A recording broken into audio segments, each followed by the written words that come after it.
और इसको हटाओ तुम। Today I am very glad to meet you. It's my pleasure Maharaj जी।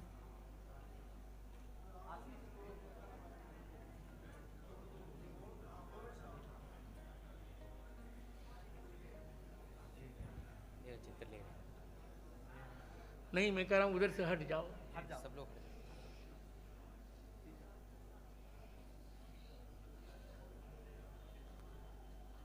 तुम अभिनय करते थे, 3 बंद आंखों से मुझे राम जी का स्वरूप दिखता था। बहुत कृपा आपकी, बहुत बहुत बहुत कृपा आपकी।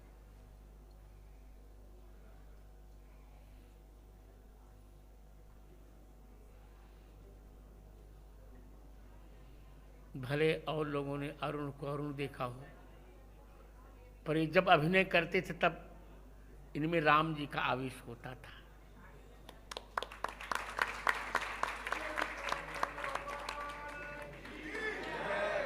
और इनको भी लगा होगा कि रामत्व, जब तक भारत में राम सापेक्ष राष्ट्रवाद नहीं होगा तब तक भारत के कल्याण की कल्पना नहीं की जा सकती।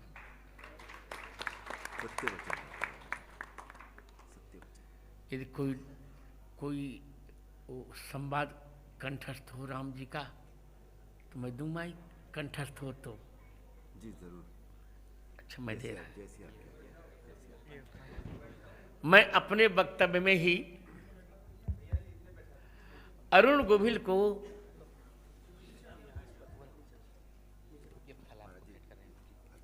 फल दे रहे हैं राम जी, फल। राम जी नहीं दे रहे हैं, अब अरुण दे रहे हैं। अरुण दे रहे हैं।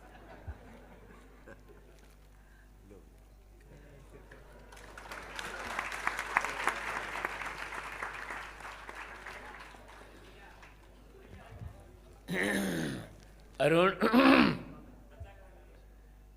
मेरे जीवन का सबसे बड़ा लक्ष्य रहा है राघव। 5 वर्ष की अवस्था में मैंने जन्म के 2 महीने बाद अपने नेत्रों को मैंने विदा किया था। 5 वर्ष की अवस्था में पूरी गीता कंठस्थ की और 7 वर्ष की अवस्था में पूरे रामचरितमानस को कंठस्थ किया। और संसार की सारी तीनों ईषणाएं मेरे मन में नहीं रही। कुछ नहीं, न कोई चमत्कारी बनना, न बाबा बनना, सब कुछ हो चुका। न पैसा चाहिए, अब तो केवल अर्थ चाहिए, न धर्म काम चाहिए। कौशल्या कुमार मुझे राम चाहिए। मैं अरुण को यह माइक दे रहा हूं। राम जी का एक जो सीरियल में प्रसारित हुआ था, वह कोई एक परिसंवाद, मैं डायलॉग्स नहीं कहूंगा, परिसंवाद सुनाने के लिए। आप लोग बैठ जाइए, फिर मैं उपसंहार करूंगा, फिर तब आरती होगी। परम पूज्य महाराज जी के चरणों में कोटि कोटि वंदन। आप सभी बहनों भाइयों, आप सबके चरणों में नमन। आज मेरी बरसों की इच्छा पूरी हुई है, महाराज जी के दर्शन करके, उनका आशीर्वाद प्राप्त करके। जिस स्नेह के साथ उन्होंने मुझे अपने गले लगाया और उसमें जो भाव था, जो मुझे महसूस हुआ, वो या तो मां लगाती थी या महाराज जी ने लगाया है।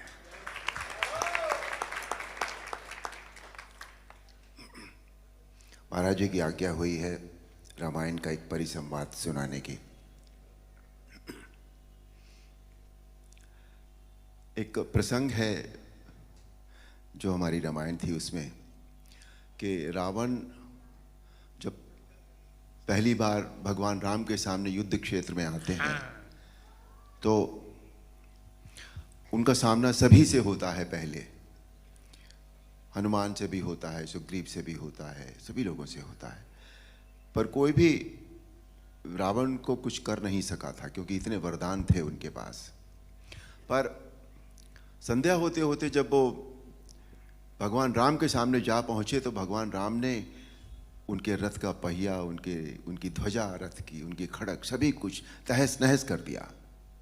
और एक पल ऐसा आया जब सदैव रथ पर चलने वाला रावण धरती पर खड़ा था, और तब भगवान राम ने उनसे जो कहा वो प्रस्तुत है।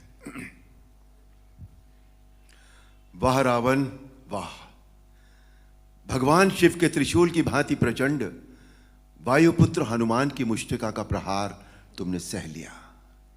तुम सचमुच परम शक्तिशाली हो, परंतु कितने दुख की बात है कि तुमने अपनी ये शक्ति अधर्म के कार्यों में लगा दी और इस दुर्दशा को पहुंच गए। रावण, भक्त और ज्ञानी में अंतर होता है। भक्त चाहे मूर्ख हो, परंतु हृदय का सच्चा और मन का सरल होता है। परंतु ज्ञानी तुम जैसा दुष्ट भी हो सकता है, जिसे स्वर्ण अलंका के राज सिंहासन पर बैठकर भी जीवन की अपूर्णता का कांटा चुभ रहा है। तुम्हारे जीवन में इस समय अशांति, चिंता और तड़प के अतिरिक्त और कुछ भी नहीं है। तुम्हारे जैसे हर दुराचारी को एक समय इस बात का आभास हो जाता है कि उसका अंत समय निकट आ गया है, और तब वो एक घायल सांप की भांति अपनी सुरक्षा के बिल ढूंढता फिरता है, लेकिन उसे कहीं सुरक्षा नहीं मिलती। वही अवस्था इस समय तुम्हारी है। तुम्हारे पाप कर्मों के विष के प्रभाव ने तुम्हारे मन की शांति को जला दिया है, और तुम उस पाप के विषैले कांटे की चुभन को छुपाने के लिए ऊंची ऊंची आवाज में बड़ी बड़ी डींगे मार रहे हो, जिन्हें तुम्हारा अपना मन भी सच नहीं मानता। रावण, इसी का नाम है दुर्दशा। रावण, युद्ध जीतने के लिए धर्म और आध्यात्मिक शक्ति की आवश्यकता होती है। पाश्विक बल और अस्त्र शस्त्रों की गिनती से युद्ध नहीं जीते जाते। तुमने एक समय लक्ष्मण से कहा था कि तुम्हारे यहां कोई नीति, न धर्म की नीति होती है, न युद्ध की नीति होती है, परंतु हमारे यहां युद्ध का भी एक धर्म होता है।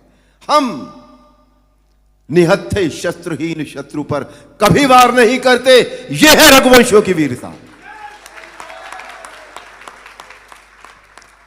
तुम इस समय अपमानित अवस्था में, शस्त्रहीन अवस्था में, केवल शत्रु की दया के कारण जीवित हो। इसी का नाम है दुर्दशा। अब जाओ, कल फिर शस्त्र लेकर आना, और अगले दिन हम सब जानते हैं, आप सब जानते हैं, अन्याय पर न्याय की जीत हुई, अधर्म पर धर्म की जीत हुई, अनीति पर नीति की जीत हुई, और असत्य पर सत्य की जीत हुई। बोल सियापति रामचंद्र की जय।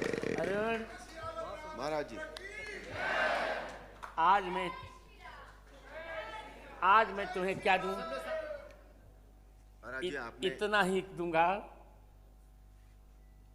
तुम में बंद आंखों से मैंने राम जी को देखा है, और तुम मेरे छोटे भाई हो, से तुम जान के बोल रहा हूं, आप नहीं बोल रहा हूं। यदि तुम चाहोगे तो जगत गुरु रामानंदाचार्य होने के नाते मैं तुम्हें राम मंत्र की दीक्षा अवश्य दूंगा। अहो भाग्य महाराज, अहो भाग्य स्वामी। बैठिए बैठिए, 2 वाक्य बोल के फिर विश्राम। जो वाक्य अरुण जी ने आज राम जी का जो परिसंवाद सुनाया, उसका श्लोक है वाल्मीकि रामायण का। प्रयाहि जानामि, बहुत अच्छे। प्रयाहि जानामि रणार्दितस्तम, इसी का परिसंवाद सुना रहे थे। प्रविश्य रात्रिंचर राजलंका, आश्वस्य निर्याहि रथी च धन्वी, तदा बलम प्रेक्षसि मे रथस्थ। और अब यही बात, प्रजा ही रावण लौट जाओ, जाना में रणार्दतस्तुम, मैं जानता हूं तुम युद्ध में थक गए हो, जाओ प्रवेश, हे रात्रिंचराज राक्षस राज, लंका में प्रवेश करके आश्वस्त थोड़ा विश्राम करके रथ लेकर धनुष लेकर फिर युद्ध में आओ और फिर मेरा बल रणांगण में देख लेना। मुझे यह कहने में बहुत हर्ष हो रहा है कि यह परिसंवाद मैंने ही रामानंद सागर को लिखवाया था।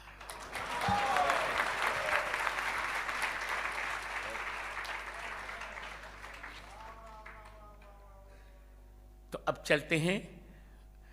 मैं अपेक्षा करूंगा कि आयोजन के संयोजक मेरे पुत्रकल्प कृष्णचंद्र ठाकुर भी अरुण जी को मंगलाशासन देंगे 2 वाक्यों में, और फिर आरती होगी। आज कथा यहीं विश्राम ले रही है। आज हमारे पौत्र ने थोड़ी विलंब किया तो इसके कारण कथा रुकी, कल चकाचक सुनाएंगे। अरे हाँ, नीचे बिठाते हैं। अरे ये बालक माला ये सब्जी का पुत्र है, डिप्टी सिंह। I know. तो अरुण जी आएंगे, इसी बीच में आएंगे आप, आपको मैं राम मंत्र की दीक्षा दूंगा, यही मेरा पुरस्कार होगा। अब मैं आहूत करता हूं आयुष्मान भागवत भास्कर, मेरे प्यारे प्यारे लाडले पुत्र श्री कृष्णचंद्र शास्त्री को 2 वाक्य कहने के लिए फिर आरती करते हैं।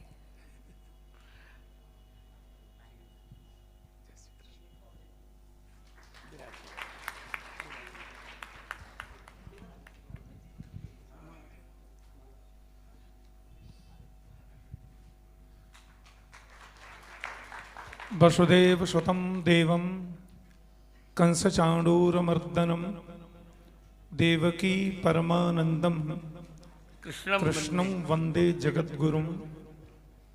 अज्ञानतिमिरान्धस्य ज्ञानाञ्जनशलाकया चक्षुरुन्मीलितं येन तस्मै श्रीगुरवे नमः। और मुझे स्मरण है, रामायण सीरियल जब चल रहा था महाराज श्री, उस समय 2 समय कथा होती थी हम लोगों की। जी। 9 से 12, 3 से 6। मेरी भी वही होती थी। हाँ जी। दिल्ली के लाल किला मैदान में दास की कथा चल रही थी, तो बोले भाई कल तो रामायण आएगी, तो सुबह 9 बजे तो कोई श्रोता आएगा ही नहीं। अब उन दिनों इतने मोबाइल और ये सब मोबाइल तो चालू नहीं हुए थे,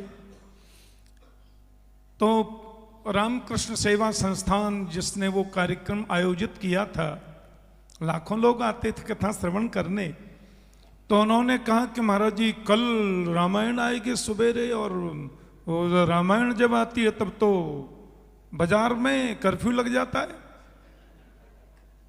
तो विचार विनिमय हुआ कि हम लोग बड़ी स्क्रीन लगा देते हैं कथा में ही, और लोगों से कहेंगे देखो, उस समय टीवी भी उतने ज्यादा नहीं थे जितने अब हैं, तो बोल दिए भाई हम लोग यहाँ बड़ी स्क्रीन लगेगी और स्क्रीन पर आप रामायण जी का दर्शन, रामचरितमानस सीरियल को देखेंगे। तो महाराज जी रोज से दुगनी भीड़ आ गई, क्यों बड़े पर्दे पर देखना था, और हम लोग भी आकर सब आनंदित हो रहे थे, देख रहे थे। तो रामायण सीरियल में जिन्होंने आदर्श भगवान राम की भूमिका को अभिनीत किया, ऐसे हमारे श्री अरुण गोविल जी यहाँ पधारे हैं। मैं कृष्ण प्रेम संस्थान, भक्ति पथ सेवा ट्रस्ट और कृष्ण प्रेम संस्थान परिवार, परिकर, प्रियजन, परिजन और संपूर्ण उपाध्याय परिवार की ओर से भी श्रीमान अरुण गोविल जी का बहुत बहुत अभिनंदन। इंद्रेश आएंगे, माल्यार्पण करेंगे। बहुत बहुत अभिनंदन और बहुत बहुत शुभकामना देता हूँ। और पूज्य महाराज स्त्री ने अभी बताया, श्री अरुण गोविल जी ने जो परिसंवाद हम लोगों को श्रवण कराया, वो पूज्य महाराज स्त्री ने। महाराज जी उसके बाद कई सीरियल वैसे भी आए, तब इतने अच्छे नहीं आए, लेकिन रामायण जी में जिस मर्यादा का, रामायण में जिस मर्यादा का और जिस शब्दावली का प्रयोग हुआ था, इसका मूल कारण क्या था?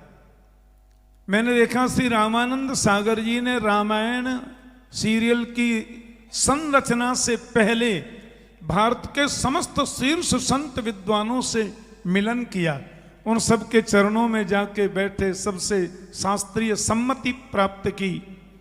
इसलिए महाराज जी रामायण सीरियल में मुझे लगता है एक भी वक्तव्य और एक भी दिन का एपिसोड ऐसा नहीं था जिसको आप जरा भी अशास्त्रीय कह सकें।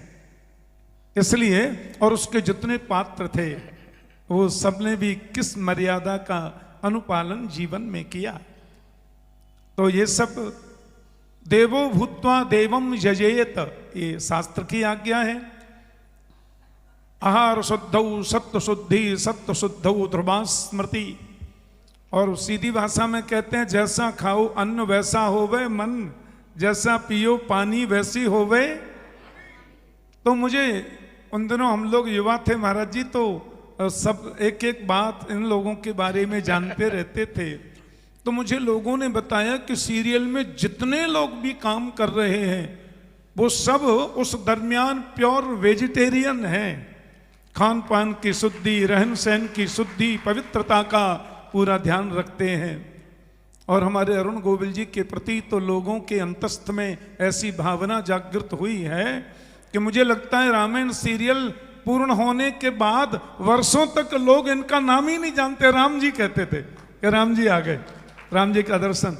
कृष्ण जन्म स्थान पर तकरीबन 2005 या 6 में दास ने राम कथा की, तो महाभारत में जिन्होंने कृष्ण का अभिनय किया था वे उस कथा में पधारे, तो लोग नीति भारद्वाज जी। तो महाराज जी मैंने देखा सारी जनता अरे कन्हैया जी आ गए, कन्हैया जी आ गए, ऐसा उनका स्वागत किया। ये हमारी भारतीय वैदिक परंपरा, भारतीय वैदिक लोगों की, सनातन संस्कृति के लोगों की मानसिकता है कि वो अभिनय करने वालों में भी परमात्मा का दर्शन करते हैं। मेरे बगल में विराजमान हैं अंतर्राष्ट्रीय रासाचार्य स्वामी हरिवल्लभ शर्मा जी। महाराज जी हमारी ब्रज संस्कृति में रासलीला में जो बालक अभिनय करते हैं, आज से 50 वर्ष पहले जब हम ठाकुर जी बने थे 7-8 महीना, अब देखिए उसका परिणाम ये है कि हमको लोग ठाकुर जी नाम से दुनिया में जानते हैं, शायद लोगों को पूरा नाम पता भी न हो।